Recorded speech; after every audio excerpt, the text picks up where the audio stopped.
Hello dear students, कैसे हैं आप? आई होप आप सभी अच्छे होंगे। मैं आपका अपना विशाल ठाकुर आप सभी का स्वागत करता हूं India's one of the best learning platform V Schoolers Academy पे। आज जो हम आपके लिए लेके आए हैं वो है जेई मेन का डिस्कशन। और कौन से दिन का है ये है जनवरी 28 2026 का। और कौन सी शिफ्ट का है? This is going to be morning shift, right? तो चलिए बिना टाइम वेस्ट किए स्टार्ट करते हैं। तो शिफ्ट वन का पहले सवाल की बात करूं तो ये कहता है, इन केरियस मेथड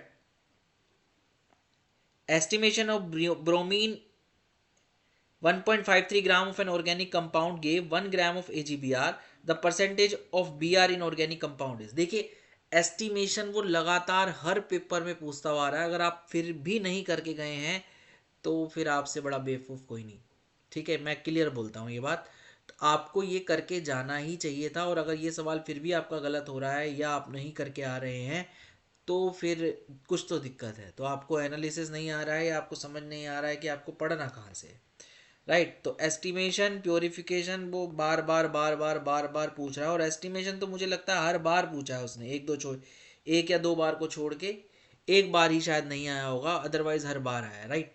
तो आपको ये सवाल आना ही चाहिए था। चलिए इसको सॉल्व कर लेते हैं। क्या कह रहा है ये? In Carius method estimation of bromine organic compound कितना दिया है आपको? ऑर्गेनिक कंपाउंड दिया है आपको 1.53 ग्राम। अच्छा, ए जी बी आर कितना बना आपका? ए जी बी आर का जो मास दे रखा है वो दे रखा है आपको 1 ग्राम। ठीक है, और molar mass of A G B R कितना हो जाएगा? मोलर मास निकालोगे आप ए जी बी आर का तो ये आ जाएगा आपका कितना? 108 जो दे रखा है जी का, और बी आर का 80 दे रखा है ना, तो ये आ जाएगा 188, राइट? तो मोल कितने हो जाएंगे? Mole of A G B R, mole of A G B R हो जाएंगे आपके 1/188। और मास ऑफ ब्रोमीन इसमें कितना हो जाएगा? अच्छा, मोल ऑफ एजीबीआर जितने होंगे उतने ही एजीबीआर में कितने बीआर है? एक। तो एक मोल एजीबीआर में एक मोल बीआर होगा।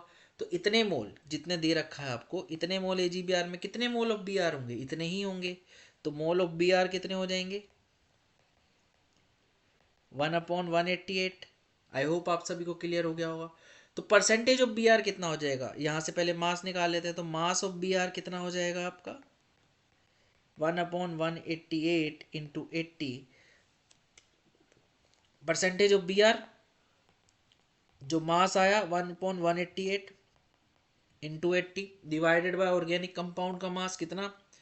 यह आया 1.53। 1.53 और कितने से मल्टीप्लाई करूं परसेंटेज निकालने के लिए? इसको मल्टीप्लाई करूंगा मैं 100 से। आई होप आप सभी को क्लियर हो गया होगा। तो इसको कैलकुलेट कर लेते हैं, क्या आ रही है इसकी वैल्यू। तो इसको आप कैलकुलेट करेंगे तो इसकी वैल्यू आ जाएगी 27.71 के अराउंड, राइट? तो चलिए बढ़ जाते हैं आगे। अच्छा, क्या करके जाना है आपको? एस्टिमेशन करके जाना है। एस्टिमेशन आप करके जाइए। अगले पेपर के लिए आप प्योरिफिकेशन भी पढ़ के जाइए। अच्छा, पेपर की बात करूँ तो पेपर मॉडरेट था भाई। पेपर जो था वो मॉडरेट लेवल का आया था। ठीक है जी, चलिए बढ़ जाते हैं अगले सवाल की तरफ। अगला सवाल आपका क्या कह रहा है? आसान सा सवाल था। जिनको मैंने बार बार बोला है भैया, periodic trend periodic trend periodic trends ना छोड़ के जाएं। और अगर छोड़ के गए हैं तो फिर ये सवाल नहीं होगा। In the period 4 of the periodic table which element have the lowest and highest atomic ready. आपको बताना किसका सबसे कम है और किसका सबसे ज़्यादा है। तो लोवेस्ट वाला पहले, हाईएस्ट वाला बाद। अच्छा, देख लेते हैं या फिर किस तरीके से एज सच रेस्पेक्टिवली नहीं लिखा है। तो आप लेफ्ट से राइट जाते हैं तो साइज आपका क्या करता है? डिक्रीज करता है। तो यानी कि आपका इधर वाले का क्या होगा? सबसे ज़्यादा। और पीरियोडिक टेबल में राइट हैंड साइड पे जो होगा उसका क्या होगा? सबसे कम होगा। तो अच्छा, देख लेते हैं भाई क्या आंसर आना चाहिए। है ली ना की, यानी फोर्थ पीरियड में आया पोटाशियम, राइट? और अगर आप देखोगे नोबल गैसेस तो इसमें ऐसा दी नहीं है। तो आपको क्या दिया है? ये ब्रोमीन दिया है, ये ब्रोमीन है भाई आपका, ये क्लोरीन है, ये सिलीनियम है और ये ब्रोमीन है, ये दिया है आपको। तो आप देखोगे इसमें यहाँ पे आएगा फ्लोरीन, क्लोरीन एंड ब्रोमीन। तो ये फोर्थ पीरियड में आ गया आपका। तो पोटाशियम और ब्रोमीन आएगा तो ब्रोमीन का सबसे कम होगा और पोटाशियम का सबसे ज़्यादा होगा। तो सबसे करेक्ट आंसर क्या हो जाएगा आपका? 1 हो जाएगा। आई होप आप सभी को क्लियर हो गया होगा। तो आपको क्या करने जाना है भाई, पीरियोडिक ट्रेंड्स करके जाने हैं सारे, पीरियोडिक ट्रेंड्स करके जाने हैं आपको सारे, राइट। और आपको क्या करके जाना है, पी ब्लॉक में भी, पी ब्लॉक के भी ट्रेंड्स करके जाने हैं ग्रुप 13 से ग्रुप 18 तक। किसके लिए, इवनिंग शिफ्ट वाले के लिए। लास्ट पेपर ही है, लास्ट पेपर ही है। और अगर फिर भी आपका मतलब अगर आपका पेपर हो भी गया है तो आप अप्रैल अटेम्प्ट के लिए, अप्रैल अटेम्प्ट के लिए ये करके जाएं, आपको फायदा होगा। चलिए बढ़ जाते हैं आगे, नेक्स्ट सवाल की तरफ बढ़ जाते हैं। क्या कह रहा है, consider the following reaction sequence. ये एक रिएक्शन सीक्वेंस दे रखी है आपको। The organic product A and B can be separated by, right, ये बताना है आपको। तो चलिए करके देख लेते हैं। आपको बेंजीन दिया है और बेंजीन में आपने क्या डाला है, Br2FeBr3। तो यानी ये फिडल क्राफ्ट है आपकी, फिडल क्राफ्ट क्या हो जाएगा, अल्काइल क्लोरीनेशन हो जाएगा, या फिर यहाँ ब्रोमीन है तो ब्रोमिनेशन हो जाएगा, तो ये Br आ जाएगा। सिंपल सी बात है, ठीक है जी। अगले में दिया है NaOH 623 और 300 केल्विन, 300 एटमॉस्फेरिक प्रेशर और डाइल्यूट HCl। तो आपका बन जाएगा क्या, ये बना देगा फिनोल। कैसे, पहले स्टेप में NaOH दिया है, हाई टेम्परेचर दिया है 623, बहुत बढ़िया, 623 केल्विन टेम्परेचर और 300 एटमॉस्फेरिक प्रेशर। तो ये रिएक्शन यहाँ तक रुकेगी और इसमें फर्दर आपने H+ डाला है तो आपको क्या मिल जाएगा, फिनोल मिल जाएगा, राइट। आई होप आप सभी को क्लियर हो गया होगा। अगले में दिया है NO2 पॉजिटिव, उसने और कुछ नहीं दिया, तो डायरेक्ट आप क्या करा दीजिए, इसका इलेक्ट्रोफिलिक सब्स्टिट्यूशन रिएक्शन करा दीजिए। तो यहाँ से दो प्रोडक्ट मिलेंगे, एक ए मिलेगा और एक बी मिलेगा। तो आपका मान लेते हैं ए जो है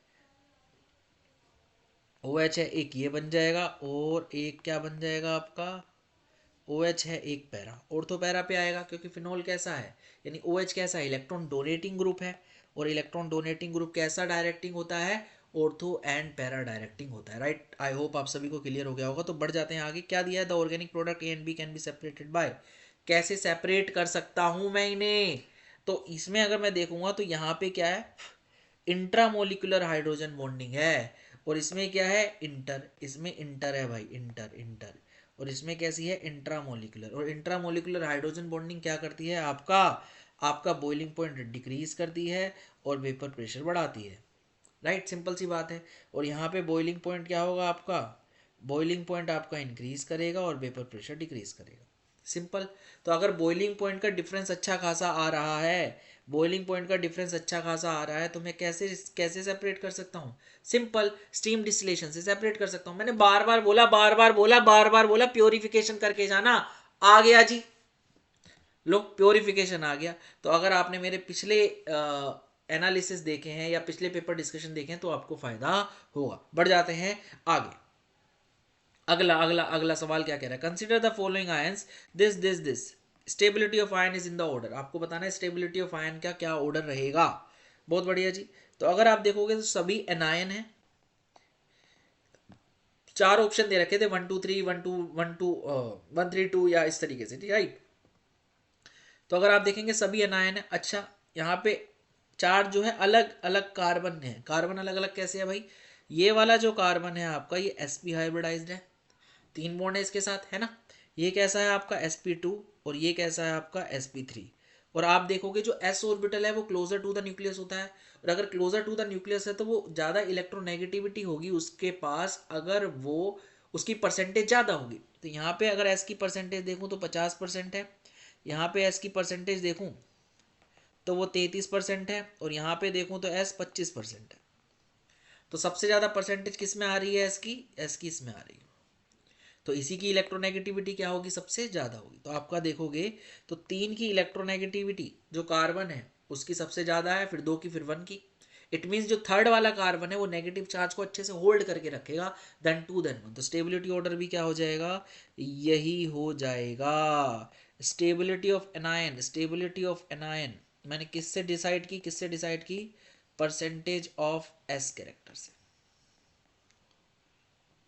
राइट। आई होप आप सभी को क्लियर हो गया होगा। बढ़ जाते हैं आगे। तो एनायन की तरफ बढ़ रहा है। फ्री रेडिकल अभी भी नहीं पूछा है, मुझे लगता नहीं फ्री रेडिकल वो पूछेगा, बट आप एनायन की स्टेबिलिटी और अच्छे से करके जाएं, जैसे कि एरोमेटिसिटी करके जाएं एनायन के केस में, जैसे कि रेजोनेंस देख के जाएं एनायन के केस में, जैसे कि इंडक्टिव इफेक्ट भी आप देख के जाएं। तो ये सभी चीजें आप देख के जाएं, आपको फायदा होगा। बढ़ जाते हैं आगे। क्या कह रहा है भाई? For the first order reaction, X giving Y plus Z, time required for decomposition of 1/8 and 1/10 of initial concentration is T1 by 8 and T1 by 10. The value of this is, आपको ये बताना है, राइट? यानी कि time required for 1/8 and 1/10 of its initial concentration is T1 by 8 and T1 by 10. Okay, तो आपको बताना है इसकी वैल्यू क्या होगी, और ये आपको ऑप्शन दे रखे हैं। बहुत बढ़िया जी, बहुत बढ़िया। तो देख लेते हैं भाई। आपको पता है ऑर्डर कौन सा है, आपको पता है ऑर्डर दिया है फर्स्ट ऑर्डर, ठीक है। तो फर्स्ट ऑर्डर के लिए इंटीग्रेटेड रेट इक्वेशन आपकी क्या हो जाएगी? ये हो जाएगी ln a over a minus x is equal to k t, right? I hope आप सभी को क्लियर हो गया होगा। मान लेते हैं रिएक्शन थी a से b, या फिर ये तो दे ही रखा है, एक्स वाई जेड दे रखा है, मैं क्यों मानूं? x giving y plus Z. Initially x a था, ये जीरो, ये जीरो, ये a माइनस एक्स, ये x, ये x, ऐसा मान लेते हैं भाई, ठीक है, बहुत बढ़िया। अब इनिशियल कंसेंट्रेशन a है,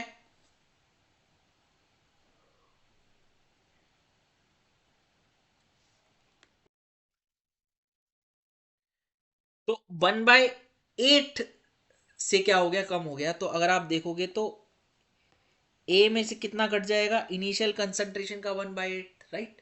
तो ये कितना रह गया आपका? 8 में से एक गया, 7a/8 ये रह गया आपका। तो ये इनिशियल कंसंट्रेशन होगी पहले सेट में, और ये फाइनल होगी, राइट? तो आप इसमें रख दीजिए इस फॉर्मूले में। तो ये यहाँ पे रखेंगे तो क्या आ जाएगा? ln a over a minus x की वैल्यू दे रखी है 7a/8, राइट? तो ये आ जाएगा 7a/8 के टी कितना आ जाएगा? ये 1/8। आई होप आप सभी को क्लियर हो गया होगा। अब इसको थोड़ा सा सॉल्व कर लेते हैं, तो ये आ जाएगा ln 8/7 के T1/8। अच्छा, इसको थोड़ा सा और अच्छे से लिख लेते हैं, ln 8 माइनस ln 7 के T1/8, ऐसा आ जाएगा, है ना? यही दिया, ln 8 की वैल्यू दे रखी है, log 8 की दे रखी है, और log 7 की दे रखी है। अभी देख लेंगे इसको कैसे सॉल्व करना है। ये आपकी पहली इक्वेशन बन गई। सिमिलरली आप दूसरे की बना सकते हो, कैसे? x giving y plus Z, initially a, ये जीरो, ये जीरो, ये a minus x, x x ऐसे होता है। तो a में से 1/10 कंसंट्रेशन क्या हो गई? इनिशियल की कम हो गई, तो a/10 कम हो गया, तो कितना आ गया? 9a/10 रह गया आपका, ये है ना? तो ये हो गया आपका इनिशियल, ये हो गया आपका फाइनल। मैं फॉर्मूले में रख रहा हूं, तो क्या आ जाएगा? ये आ जाएगा ln initial is a, final is 9a/10 के T1/10, ऐसा कुछ आ जाएगा, राइट? और आप इसको सॉल्व करेंगे तो ये आ जाएगा ln 10/9 के T1/10 के, ऐसा कुछ आ जाएगा, ठीक है? और इसको लिख सकता हूँ ln 10 माइनस ln 9 के T1/10, ऐसा कुछ आ जाएगा। और ये हो जाएगा क्या आपका? 2। तो 1/2 करेंगे आप, तो क्या आ जाएगा? ये आ जाएगा ln 8 minus ln 10, ln 8 minus ln 7 divided by ln 10 minus ln 9 equal to k T1/8 और k T1/10, ऐसा कुछ आ जाएगा। अच्छा, k से k कट रहा है क्या? तो k से k काट दो भाई। ln को मैं 2.303 log की टर्म्स में लिख सकता हूं, तो ऊपर से भी 2.303 कॉमन और नीचे से भी 2.303 कॉमन, और वो कट जाएगा, तो ये क्या आ जाएगा? log 8 minus log 7 log 10 minus log 9, यह आ जाएगा T1/8 और T1/10, ऐसा कुछ आ जाएगा।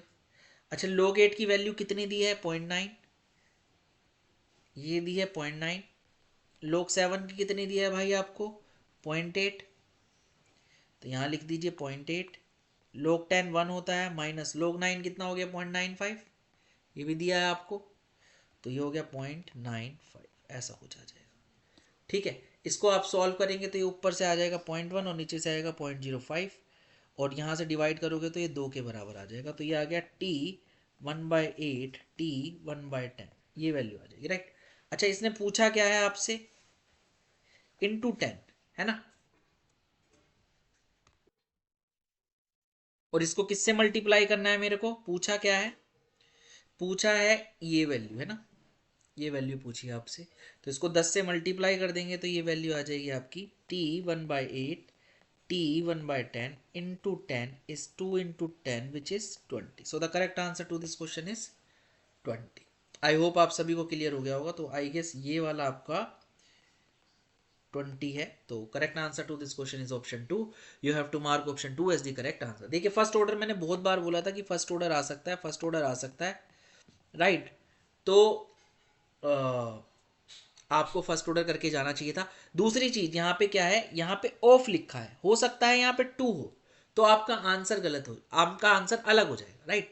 2 में क्या करना है आपको, 1/8 तक लेके जाना है, यानी इनिशियली ए रहेगा और 2/1/8 यानी कि फाइनल क्या हो जाएगा a/8, तो आप उस हिसाब से सॉल्व कर लीजिएगा, आपका आंसर आ जाएगा, राइट। आपका आंसर थोड़ा उसमें अलग आ सकता है। यहाँ पे मैंने क्या किया, इनिशियली ए मान ली और मैंने मान लिया इनिशियल का 1/8 कम हो गया, यानी कि ए इनिशियल में से 1/8 क्या हो गया मेरा, कम हो गया, तो ये ऑफ है, ऐसे इस तरीके से।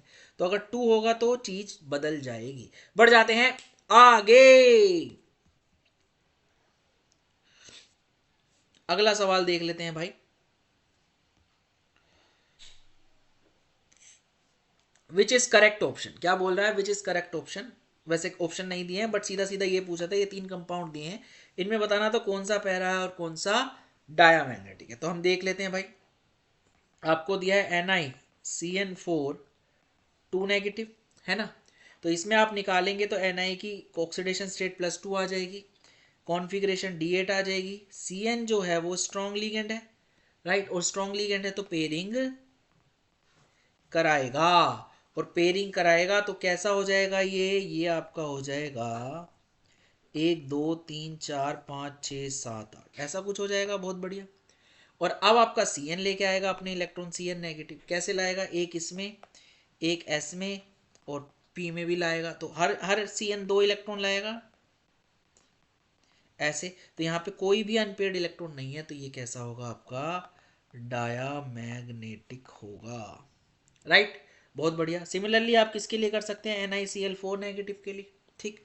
इसमें भी Ni क्या है, +2 है, D8 है, लीगेंड कैसा है आपका, वीक लीगेंड है, तो पेयरिंग नहीं होगी, और पेयरिंग नहीं होगी तो ये कैसा होगा आपका पैरामैग्नेटिक होगा, राइट। आई होप आप सभी को क्लियर हो गया होगा। अगला क्या है, NiCO4 है। NiCO4 में Ni की ऑक्सीडेशन स्टेट 0 है, ये क्या हो जाएगा, S2D8 हो जाएगा।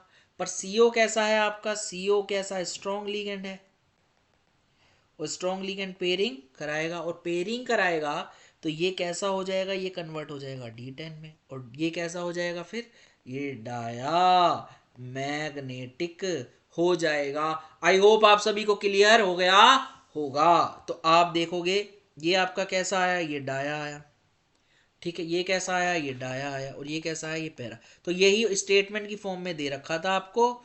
आई होप आप सभी को क्लियर हो गया होगा। बढ़ जाते हैं। अच्छा, अभी भी बीबीटी पे घूम रहा है, सीएफटी पे घूम रहा है, एमओटी पे नहीं बढ़ा है, तो मुझे नहीं लगता अब एमओटी पूछेगा, और अगर आया तो किस्मत की बात है, ठीक है। और वर्नर भी मुझे नहीं लगता उसने अभी तक पूछा है, तो अगले पेपर में आ गया तो बहुत अच्छा, नहीं तो उसने नहीं पूछा, ठीक है, मैं ये मान के चलूंगा। बट आप फिर भी अपनी तरफ से करके जाइएगा। बढ़ जाते हैं आगे, एक और सवाल देख लेते हैं भाई। इनऑर्गेनिक का स्टेटमेंट बेस्ड है, इनऑर्गेनिक के क्वेश्चन जो है वो स्टेटमेंट बेस्ड आ रहे हैं, राइट।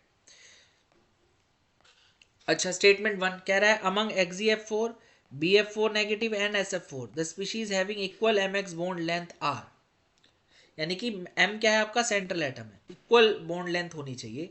अगर मैं देखूं आपकी तो XeF4 कैसा होता है, XeF4 की स्ट्रक्चर बनाऊं तो ये होगी ऐसी, और स्ट्रक्चर कैसी है, ये रेगुलर है, राइट। आई होप आप सभी को सबको रिपल्शन भी कैसा मिल रहा है, रेगुलर यानी बराबर मिल रहा है सारे फ्लोरीन्स को। अच्छा, अगला क्या है, BF4 की स्ट्रक्चर आप बनाओगे तो ये टेट्राहेड्रल बनेगा और बोरोन पे नेगेटिव चार्ज, ऐसा कुछ बनेगा। और अच्छा, अगर आप SF4 की बनाओगे तो SF4 में स्ट्रक्चर कुछ ये होगी, राइट। तो आपको बोल रहा है मेटल और फ्लोरीन के बीच में जो बॉन्ड हो वो कैसा हो, सब में इक्वल है। तो ऐसा नहीं है भाई, इक्वल नहीं है। क्यों नहीं है इक्वल?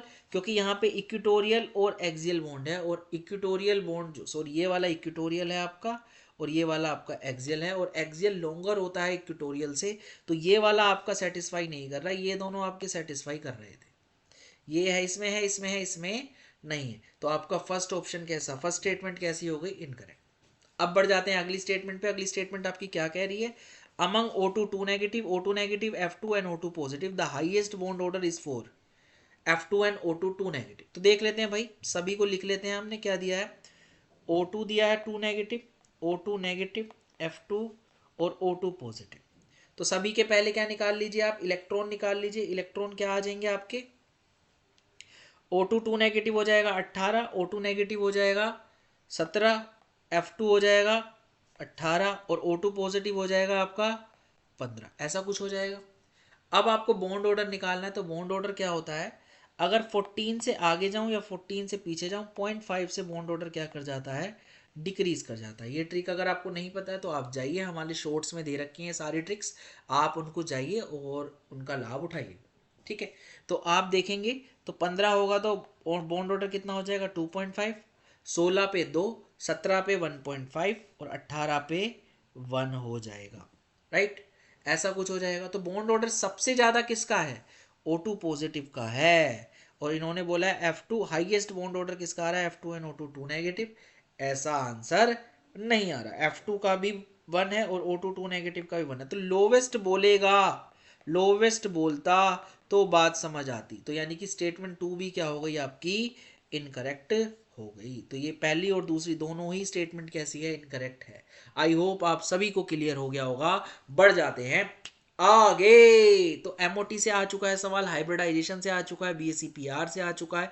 तो ऑलमोस्ट सारी चीजें आपकी वैसे भी कवर हो गई हैं। लुईस से सवाल आ चुका है, कौन से और कंपाउंड में ओड इलेक्ट्रॉन है, कौन से में नहीं है, वो भी सवाल आ चुका है। तो अब मुझे लगता है कि अगर उसको पूछना होगा कुछ डिफरेंट तो वो ओवरलैपिंग से पूछ सकता है। बट आप इतना भी करके जाएंगे, मुझे लगता है मोर देन सफिशिएंट है। अगर आपने पिछले के सारे पेपर ये देख लिए होंगे जो आए हैं अभी के, तो आपका जो है पूरा केमिकल बॉन्डिंग रिवाइज हो गया होगा। तो बढ़ जाते हैं आगे। इसमें क्या है, स्टेटमेंट 1 स्टेटमेंट 2 दोनों ही कैसी हैं, इनकरेक्ट है। अच्छा, अगला सवाल देख लेते हैं भाई। अगला सवाल आपका क्या कह रहा है, अगला सवाल दिया है आपको, रिएक्शन दी है, रिएक्शन में क्या है, फिनोल दिया है, फिनोल की आपने रिएक्शन कराई है और क्यू दे रहा है, और क्यू गिव FeCl3 टेस्ट, ऐसा बोला है। ठीक है, तो आपको करेक्ट स्टेटमेंट चुननी है इसमें। बहुत बढ़िया। तो अगर आप ये रिएक्शन कराओगे तो ये क्या है, कोल्बे है, कोल्बे रिएक्शन है, और आपको यहाँ मिल जाएगा क्या, क्यू मिल जाएगा OH COOH, ऐसा कुछ मिल जाएगा। और क्योंकि इसमें फिनोल है तो ये देगा FeCl3 टेस्ट। बहुत बढ़िया, आई होप आप सभी को क्लियर हो गया होगा। अच्छा, आगे बढ़ जाते हैं। तो सिलेक्ट द करेक्ट स्टेटमेंट, आपको बताना है Q is more acidic then P। क्या ऐसी बात है, Q is more acidic then P? हाँ जी, इसमें COOH ग्रुप है, यानी कि ये ज़्यादा एसिडिक होगा। तो पहली स्टेटमेंट करेक्ट है। अच्छा, Q and P both dissolve in NaSCO3, क्या ये सही है? नहीं, फिनोल नहीं होगा, आपका Q हो जाएगा। क्योंकि NaHCO3 कैसा होता है, NaSCO3 वीक बेस होता है, वीक बेस होता है। तो यानी कि ये वाला तो आपका क्या हो जाएगा, रिएक्ट कर जाएगा NaSCO3 से, ये वाला आपका नहीं करेगा। सो द करेक्ट आंसर क्या हो जाएगा, ये सेकंड क्या हो जाएगा, इनकरेक्ट। ठीक है जी, बहुत बढ़िया। Next next next, only Q dissolve in NaHCO3, क्या ये सही बात है क्या? हाँ जी, Q डिजोल्व कर जाएगा NaHCO3 में, तो ये सही बात है। तो थर्ड भी आपका कैसा हो गया, सही हो गया। अच्छा, फोर्थ कह रहा है P and Q both dissolve in H2 with Na जो है स्ट्रॉन्ग बेस है, Na जो है इलेक्ट्रॉन बेस्ड है, वो स्ट्रॉन्ग बेस है, तो वो इससे X से और Q से दोनों से ही रिएक्ट करके आपकी H2 गैस को इवॉल्व कराएगा। तो आपकी फर्स्ट भी सही हो गई, थर्ड भी सही होगी, फोर्थ भी सही होगी। तो आपका आंसर क्या आना चाहिए, सेकंड। अच्छा, इनकरेक्ट पूछा होगा इन्होंने, इनकरेक्ट पूछा होगा, तो आपका आंसर क्या आ जाएगा, सेकंड आ जाएगा। और अगर करेक्ट पूछा है तो 1, 3 एंड 4 आ जाएगा। आई होप आप सभी को क्लियर हो गया होगा। बढ़ जाते हैं आगे। अच्छा, क्या करके जाना है भाई, एसिड बेस की जो रिएक्शन है, किसकी, कार्बोक्सिलिक एसिड की देख लेना, फिनोल की देख लेना, एल्कोहल की देख लेना, इनकी रिएक्शन Na, NaOH, NaSCO3 के साथ देख लेना। दूसरा, अगर फिनोल पे 2 NO2 लगे हैं, 1 NO2 लगा है, 3 NO2 लगे हैं, तो उसकी भी आप NaSCO3 के साथ रिएक्शन देख लेना। ये होता है pKa और pKb के बेस पे, तो आप उसके हिसाब से चेक कर लेना किसके साथ NaSCO3 गैस देगा, किसके साथ Na गैस देगा, किसके साथ NaOH क्या देगा आपको, NaOH अगर H निकालेंगे तो H नेगेटिव, हाँ गैस देगा। राइट, आई होप आप सभी को, नहीं वाटर देगा। आई होप आप सभी को क्लियर हो गया होगा। तो बढ़ जाते हैं आगे अगले सवाल की तरफ। अगला सवाल आपका क्या कह रहा है भाई? अगला सवाल कुछ ये दे रखा है आपको, इसमें ऑप्शन भी दे रखे हैं आपको, तो पहले पढ़ लेते हैं भाई क्या दिया है। ये दिया है PHCH HBr और PSCO2 परोक्साइड दिया है आपको और प्रोडक्ट दिया है। बहुत बढ़िया जी, यानी कि परोक्साइड इफेक्ट लगा रखा है, एंटी मार्कोनिक ऑफ एडिशन होगा। करेक्ट स्टेटमेंट और स्टेटमेंट रिगार्डिंग प्रोडक्ट आपको बताना है। आपको 4 स्टेटमेंट दिया और उसके बेसिस पे आपको क्या दिए हैं, ऑप्शन दे रखे हैं। बहुत बढ़िया जी, बहुत बढ़िया। तो आपको पहले प्रोडक्ट बना लेते हैं, क्या मिलेगा, तो एंटी मार्कोनिक ऑफ रूल लगेगा तो ये बनेगा CH2CH2Br, ऐसा कुछ बन जाएगा आपका। राइट, प्रोडक्ट मिल गया आपको, बहुत बढ़िया। तो ये कैसा प्रोडक्ट बना आपका, मेजर, क्योंकि एंटी मार्कोनिक ऑफ एडिशन हो रहा है। और ये क्या हो जाएगा आपका PHBr CH3, ये कैसा हो जाएगा आपका, माइनर हो जाएगा। आई होप आप सभी को क्लियर हो गया होगा। तो अब देखते हैं भाई ए कैसा है, ए इज माइनर प्रोडक्ट, ये बात गलत हो गई आपकी। ठीक है, benzene also form as by product, नहीं बेंजीन तो बन ही नहीं रहा भाई, बेंजीन नहीं बन रहा है यहाँ पे ना, बेंजीन नहीं बन रहा है। तो बी भी क्या हो गया, इनकरेक्ट हो गया। Reaction follow free radical mechanism, जी हाँ, ये जो आपका परोक्साइड इफेक्ट लग रहा है और क्या परोक्साइड दिया है, ये फ्री रेडिकल मैकेनिज्म से रिएक्शन होती है। तो आपका सी क्या हो गया, करेक्ट हो गया। और in absence of peroxide carbocation mechanism involved, बिल्कुल सही बात है ये भी। तो सी और डी क्या हो गई आपकी, करेक्ट स्टेटमेंट हो गई। तो ए और बी गलत और सी और डी सही, तो 4 आ गया, ऑप्शन 4 आपका क्या आ जाएगा, सही आ जाएगा। तो आंसर क्या हो जाएगा आपका, डी सी, ओ सॉरी 4 हो जाएगा, 4 या डी हो जाएगा। आई होप आप सभी को क्लियर हो गया होगा। तो बढ़ जाते हैं आगे, जीओसी से सवाल आ रहा है भाई, जीओसी से सवाल आ रहा है, बहुत बढ़िया। हाइड्रोकार्बन और जीओसी को मिक्स करके पूछा गया है ये सवाल, बहुत बढ़िया जी, बहुत बढ़िया। अच्छा सवाल था। तो आप फिर से परोक्साइड इफेक्ट को देख के जाएं, फ्री रेडिकल मैकेनिज्म को देख के जाएं, आपको फायदा होगा, आपको फायदा होगा। बढ़ जाते हैं अगले सवाल की तरफ। अगला सवाल आपका क्या कह रहा है, ठीक, ये वाला सवाल देख लेते हैं भाई क्या कह रहा है। Which of the following pairs are both coloured in aqueous solution, आपको कलर्ड बताना है। तो कलर्ड लेस जो होगा उसको पकड़ लो, तो कलर्ड नहीं मिल तो कलर्ड वाला मिल जाएगा। अच्छा, कलरलेस कौन से होते हैं, G0 D10, ये आपके क्या होते हैं, कलरलेस होते हैं, इनमें डी डी ट्रांजिशन नहीं होती। तो देख लेते हैं भाई ऐसा कौन सा आ रहा है। तो आप स्कैंडियम 3 देखोगे तो ये D0 है, स्कैंडियम 3 देखोगे तो ये D0 है, टाइटेनियम 4 शक्ति टाइटेनियम 4 देखोगे तो ये D0 है। तो ये तीनों ही क्या है आपके कलरलेस है। तो ना तो 2 में आएगा, ना 3 में आएगा, ना 4 में आएगा। तो आपका आंसर क्या आना चाहिए, 1 आना चाहिए। सिंपल सा तरीका था, और ये पहले भी आ चुका है, पीछे के पेपर में भी आ चुका है, एक से जो अभी तक का थे आपके 21 से 24 तक, उसमें भी आ चुका है इस तरह का सवाल। तो अगर आप करके आ रहे हैं तो बहुत अच्छी बात है। तो टाइटेनियम 3 आप देखोगे तो ये D1 है, और वेनाडियम 3 पॉजिटिव ये देखोगे तो ये कैसा है आपका, D2 है। राइट, आई होप आप सभी को क्लियर हो गया होगा। तो इन दोनों में ही क्या हो जाएगी, डी डी ट्रांजिशन हो जाएगी। तो ये दोनों ही कैसे होंगे, कलर्ड होंगे, कलर्ड होंगे। राइट, आई होप आप सभी को क्लियर हो गया होगा। बढ़ जाते हैं आगे, अगला सवाल देख लेते हैं भाई। अगला सवाल देख लेते हैं हम। ऑब्जर्व द फॉलोइंग रिएक्शन, ये दिया है एक्सेस NaNH2 के साथ रिएक्ट करके X दिया है, और इसके साथ रिएक्ट करके Y दिया है। बहुत बढ़िया जी। The product Y gives which of the following test, ठीक, प्रोडक्ट Y कौन कौन सा टेस्ट आपको दे देगा। अच्छा ये देख लेते हैं भाई। तो C3H6Cl2 अगर मैं बनाऊं, इसके सारे आइसोमर बनाऊं, तो कुछ ऐसा सा बन जाएगा। इसका डी भी आप 0 निकाल सकते हैं, आप करके भी देख सकते हैं, ठीक है। तो ये आ जाएगा आपका Cl यहाँ आ जाएगा, ठीक है। इस तरीके से भी आ सकता है Cl, इस तरीके से भी आ सकता है आपका Cl, ठीक। और कोई तरीका हो तो हाँ, और इस तरीके से भी आ सकता है ClCl, ठीक है। और इन सब में ही अगर मैं एक्सेस ऑफ NaNH2 लगाऊंगा तो मेरे को क्या मिल जाएगा, इन सब में ही एक्सेस ऑफ NaNH2 लगाऊंगा तो मेरे को मिल जाएगा आपका CH3C ट्रिपल बॉन्ड CH, इसको छोड़ के।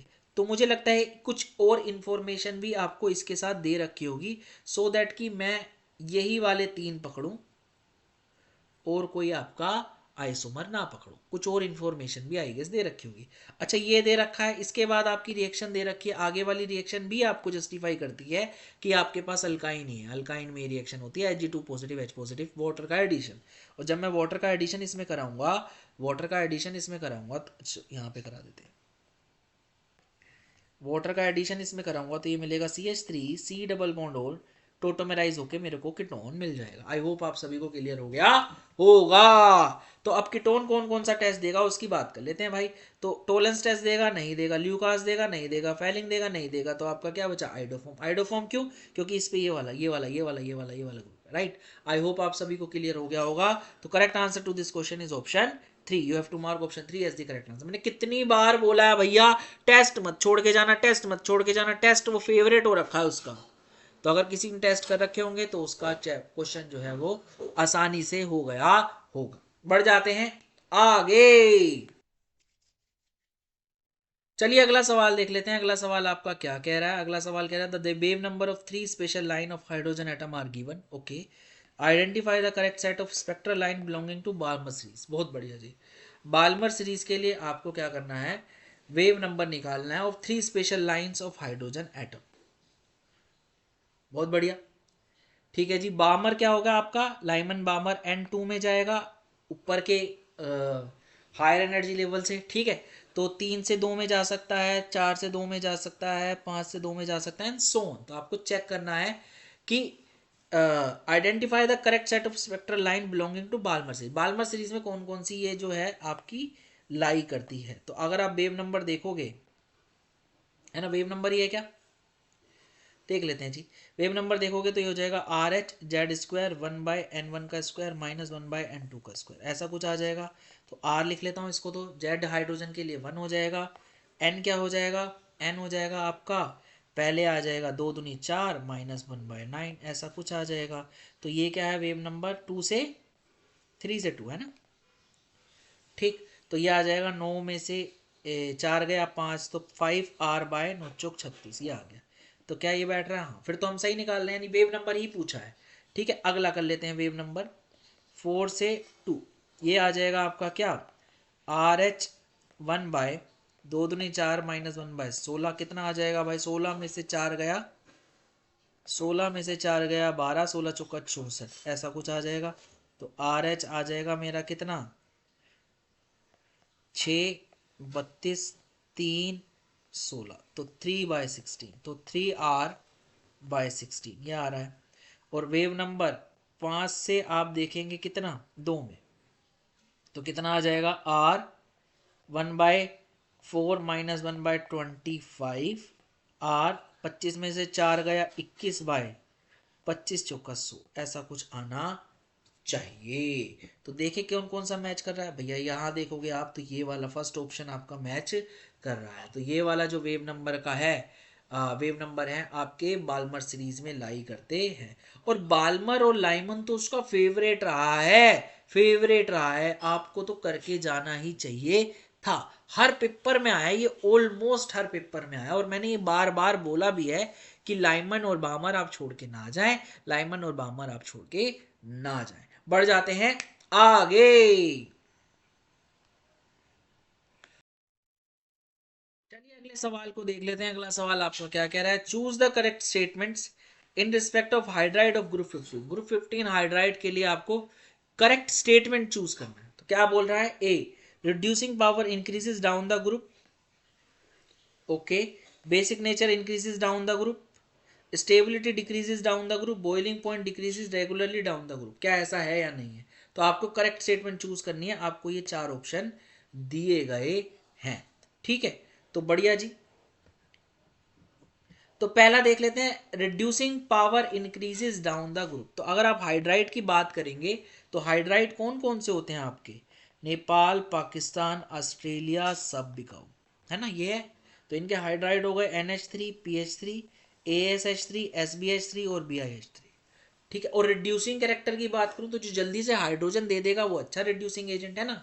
तो रिड्यूसिंग एजेंट जैसे जैसे आपकी बॉन्ड लेंथ इंक्रीज करेगी तो आपका बॉन्ड वीक हो जाएगा और हाइड्रोजन की डोनेशन टेंडेंसी बढ़ जाएगी। तो डाउन द ग्रुप आपका रिड्यूसिंग कैरेक्टर क्या करना चाहिए, बढ़ना चाहिए, राइट।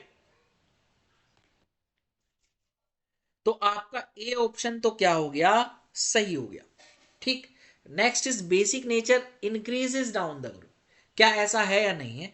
तो अगर मैं बेसिक नेचर की बात करूं तो बेसिक नेचर जो है वो लोन पेयर डोनेशन एबिलिटी पे डिपेंड करता है, बेसिक नेचर, क्योंकि इन सभी के पास क्या है, लोन पेयर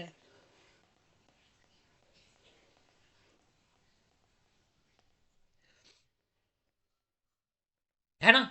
और आप देखोगे तो नाइट्रोजन का जो लोन पेयर है वो sp3 हाइब्रिडाइज ऑर्बिटल में है, और जैसे जैसे आप नीचे जाओगे आपका प्योर s ऑर्बिटल में आ जाएगा, और प्योर s ऑर्बिटल से इलेक्ट्रॉन डोनेट करना मुश्किल हो जाएगा। NH3 और PH3 फिर भी थोड़ा थोड़ा दे देंगे। तो सबसे ज़्यादा स्ट्रॉन्ग जो बेसिक नेचर होगा वो आपका NH3 का, फिर PH3 का, एंड डाउन द ग्रुप क्या करेगा आपका, डिक्रीज करेगा। तो बी ऑप्शन क्या हो जाएगा आपका, गलत हो जाएगा, राइट। आई होप आप सभी को क्लियर हो गया होगा। Next is stability decreases down the group, बिल्कुल सही बात है ये। जैसे जैसे आप डाउन द ग्रुप जाएंगे आपका बॉन्ड लेंथ बढ़ जाएगा, कंपाउंड की स्टेबिलिटी जो है because of overlapping between hydrogen and higher energy level orbital वो क्या हो जाएगी आपकी, डिक्रीज कर जाएगी, और आपका जो है स्टेबिलिटी जो है वो डाउन द ग्रुप क्या करेगी, डिक्रीज करेगी। तो तीसरा ऑप्शन क्या हो जाएगा आपका, सही हो जाएगा। Next is boiling point decreases regularly down the group, ऐसा नहीं है भाई। बॉइलिंग पॉइंट आपका हाइड्रोजन बॉन्डिंग पे भी डिपेंड करता है और आपका मोलिकुलर वेट पे भी डिपेंड करता है। NH3, PH3, SbN, Australia.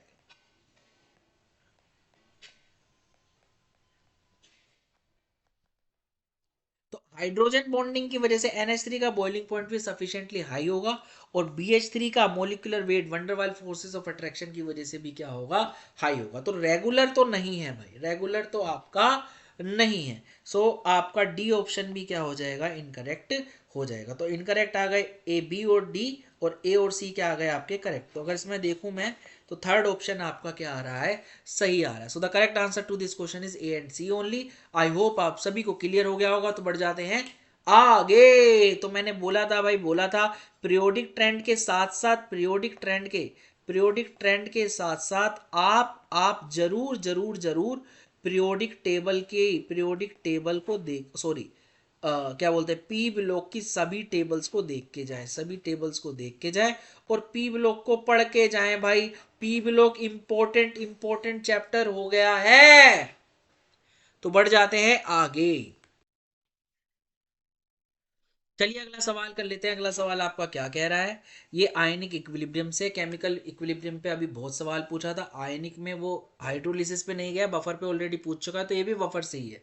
क्या बोल रहा है, for equivalence point of x ml of 0.02 HCl is treated with 5 ml of 0.02 molar weak base, right. ऐसा कुछ बोला नहीं है, मोनो बेसिक है या क्या है, तो आपको मोनो वाला ही मान के चलना है। तो आपको इक्विवेलेंस पॉइंट पे बोला है तो x इंटू 0.02 कितना हो जाएगा, 5 इंटू 0.02, तो आपको x की वैल्यू मिल जाएगी विच इज 5। इक्विवेलेंस पॉइंट है ना, तो कंप्लीटली रिएक्ट करेगा, राइट, सिंपल सी बात है। अब बोल रहा है the pKb of beak base, the pKb of beak base is 5.69, है ना। पीकेबी दे दिया आपको कितना, 5.69, and the pH of resulting solution by, pH क्या बोला है, पीएच वाई है आपका, तो वाई की वैल्यू और एक्स की वैल्यू आपको क्या करनी है, ऐड करके बतानी है। अच्छा, pH of the resulting solution y is half of its at half of its equivalence point, right, half of its equivalence point पे क्या है, pH जो है वो y है। तो आपको बफर बन रहा होगा तो pH इज इक्वल टू क्या हो जाएगा, सॉरी POH क्या हो जाएगा, PKB plus log of salt upon क्या आ जाएगा, बेस, और हाफ ऑफ इस इक्विवेलेंस पॉइंट पे क्या होगा, सॉल्ट और बेस की कंसंट्रेशन आपकी क्या होगी, बराबर हो जाएगी। तो ये आपका कट जाएगा, तो POH कितना आ जाएगा, PKB के बराबर, और ये कितना आ जाएगा 5.69। तो अगर मैं pH निकालूं यहाँ से तो 14 माइनस 5.69 कर सकता हूँ, तो ये आ जाएगा 8.31 के अप्रोक्स। राइट, आई होप आप सभी को क्लियर हो गया होगा। तो ये आ जाएगी आपकी y की वैल्यू, और x की वैल्यू ऊपर से कितनी आ रही है आपकी 5। तो x प्लस वाई का आंसर देना है आपको, तो 5 प्लस 8.31 ये आ जाएगा आपका 13.31। So the correct answer to this question is 13.31। Right, तो आप बफर के और हाइड्रोलिसिस के फॉर्मूलेस जरूर रिवाइज करके जाएं, और एक बफर कैपेसिटी भी करके जाएं, क्योंकि वहां से भी सवाल आ सकता है। आई होप आप सभी को क्लियर हो गया होगा। तो बढ़ जाते हैं आगे। चलिए अगला सवाल देख लेते हैं। अगला सवाल आपका क्या कह रहा है। अगला सवाल कह रहा है at T kelvin 2 mole of liquid A and 3 mole of liquid B are mixed. बहुत बढ़िया। The vapour pressure of the ideal solution so formed is 320 mm of Hg. At this stage 1 mole of A are mixed further. The vapor pressure found to be 340. Okay. The vapor pressure of pure A and B respectively is. ठीक है ठीक है ठीक है, देख लेते हैं भाई। तो इन्होंने बोला 2 mole of liquid A and 3 mole of liquid B को मिक्स किया है।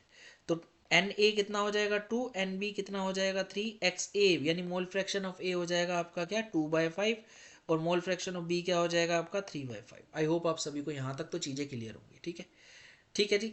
Are mix the vapour pressure ideal solution जब बना is found formed is 320 mm of H G. ठीक है जी।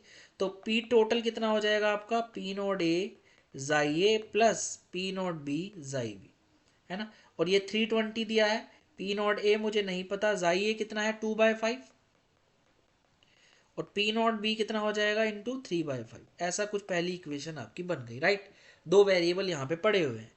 Eight this stage 1 mole of A are mixed further. A का 1 मोल मैंने और बढ़ा दिया, है ना, ए का मैंने 1 मोल और बढ़ा दिया। The vapour pressure found to be 340 mm of H, यानी वेपर प्रेशर बढ़ गया। अच्छा जी, तो ए का जब मैंने 1 मोल और बढ़ा दिया तो ए के अब मोल कितने हो गए, ए के अब मोल हो गए 2 + 1 विच इज 3, और एन बी कितना था 3 ही था। तो एक्स ए कितना हो जाएगा 0.5, और एक्स बी भी कितना हो जाएगा 0.5। राइट, अब इसको फिर से रख दीजिए। तो अब जो सॉल्यूशन का प्रेशर आ गया वो 340 हो गया, और पी नॉट ए 0.5 प्लस पी नॉट बी 0.5 आपका आ गया। राइट, इसको 1/2 की फॉर्म में लिखना चाहें तो वैसे लिख सकते हैं 1/2, और ये 1/2।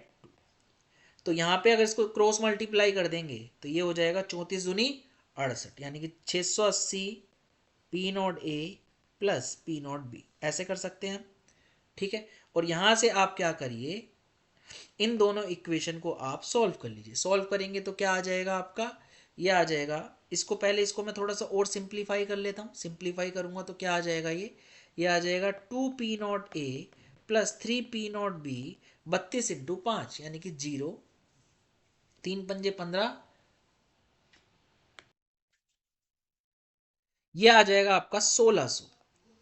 बस इस इक्वेशन को 2 P naught A plus 3 P naught B is equal to 1600, इसको और इस इक्वेशन को आपको सॉल्व करना है। ये 1 मान लेते हैं, इसको 2 मान लेते हैं। आप सॉल्व कर लीजिए। कैसे करेंगे भाई, ऊपर वाली को 2 से मल्टीप्लाई कर दीजिए और सब्ट्रैक्ट कर दीजिए। तो 2 से मल्टीप्लाई करूंगा अगर मैं, तो 2 2 680, यानी ये हो जाएगा 1340, है ना। ठीक है, तो ये आ जाएगा आपका 1340 2 P naught A plus 2 P naught B, और आप सब्ट्रैक्ट करेंगे तो क्या आ जाएगा, 2 पी नॉट ए से ये कट गया, पी नॉट बी आ जाएगा। 16 में से 1340 गया, ये कितना आ जाएगा 1600 माइनस 1340, ये आ जाएगा आपका 60 260 mm ऑफ एच जी, है ना। और इसको आप इस वाली इक्वेशन में रख देंगे। चाहे तो आप ये 2 2 से जो मल्टीप्लाई किया इसको हटा दें,